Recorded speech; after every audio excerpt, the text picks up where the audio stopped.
അപ്പോൾ ഇന്നത്തെ നമ്മുടെ റെസിപ്പി വളരെ എളുപ്പത്തിൽ തന്നെ ഉണ്ടാക്കിയെടുക്കാൻ പറ്റുന്ന നല്ല ടേസ്റ്റി ആയിട്ടുള്ളൊരു പലഹാരത്തിൻ്റെയാണ്.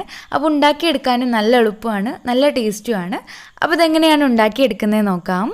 അപ്പോൾ അതിന് വേണ്ടിയിട്ട് നമുക്ക് ആദ്യം തന്നെ ഒരു ബോളിലേക്ക് 1 കപ്പ് റവ ചേർത്ത് കൊടുക്കാം. ഇതിലേക്ക് ഇനി ഒരു നുള്ളു ഉപ്പും കൂടി ഇട്ട് കൊടുക്കണം.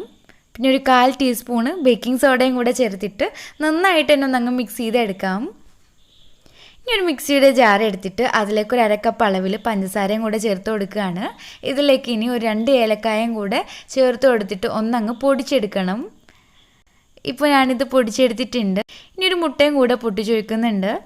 കൂടാതെ ഒരു 2 ടേബിൾ സ്പൂണ് സൺഫ്ലവർ ഓയിലും കൂടെ ഒഴിച്ച് കൊടുത്തിട്ട് ഒന്നും കൂടി ഒന്നങ്ങ് അടിച്ചെടുക്കണം. ഇനി നമുക്കിത് ഈ റവയിലേക്ക് ഒഴിച്ച് കൊടുത്തിട്ട് ഒന്നങ്ങ് മിക്സ് ചെയ്തെടുക്കാം.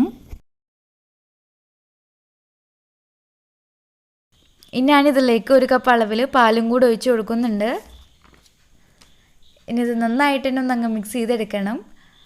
അങ്ങനെ ഇപ്പോൾ ഞാനിത് നന്നായിട്ട് തന്നെ മിക്സ് ചെയ്തെടുത്തിട്ടുണ്ട്. ഇനി നമുക്കിത് വേവിച്ചെടുക്കണം.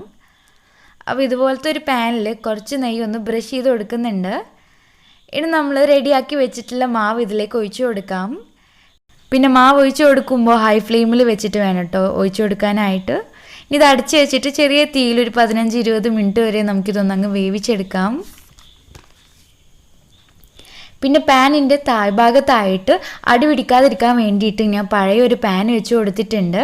അലുമിനിയത്തിൻ്റെ പഴയ അടപ്പൊക്കെ ഉണ്ടെങ്കിൽ അത് വെച്ച് കൊടുത്താലും മതി. ഇപ്പോൾ ഒരു 15 മിനിറ്റൊക്കെ കഴിഞ്ഞിട്ടുണ്ട്. നമുക്കിതൊന്ന് തുറന്ന് നോക്കാം. അങ്ങനെ നമ്മുടെ പലഹാരമൊക്കെ വെന്ത് വന്നിട്ടുണ്ട്.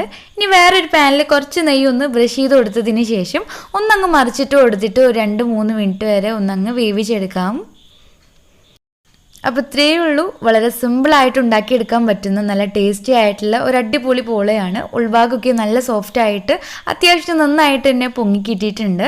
അപ്പോൾ എല്ലാവരും ഒന്ന് ട്രൈ ചെയ്ത് നോക്കിയിട്ട് ചെയ്ത് നോക്കുന്ന സമയത്ത് ഫീഡ്ബാക്സ് ഒക്കെ താഴെ കമൻറ്റ് ബോക്സിൽ അറിയിക്കുക. അപ്പോൾ നിങ്ങൾക്ക് ഈ വീഡിയോ ഇഷ്ടമായി എന്ന് വിചാരിക്കുന്നു. ഇഷ്ടമെങ്കിൽ ലൈക്ക് ചെയ്യാനും ഷെയർ ചെയ്യാനൊന്നും മറക്കരുത്. ചാനൽ സബ്സ്ക്രൈബ് ചെയ്യാത്തവരുണ്ടെങ്കിൽ സബ്സ്ക്രൈബ് ചെയ്യാൻ കൂടെ മറക്കരുത്. അപ്പോൾ വീണ്ടും പുതിയൊരു വീഡിയോ ആയിട്ട് കാണാം. Thank you.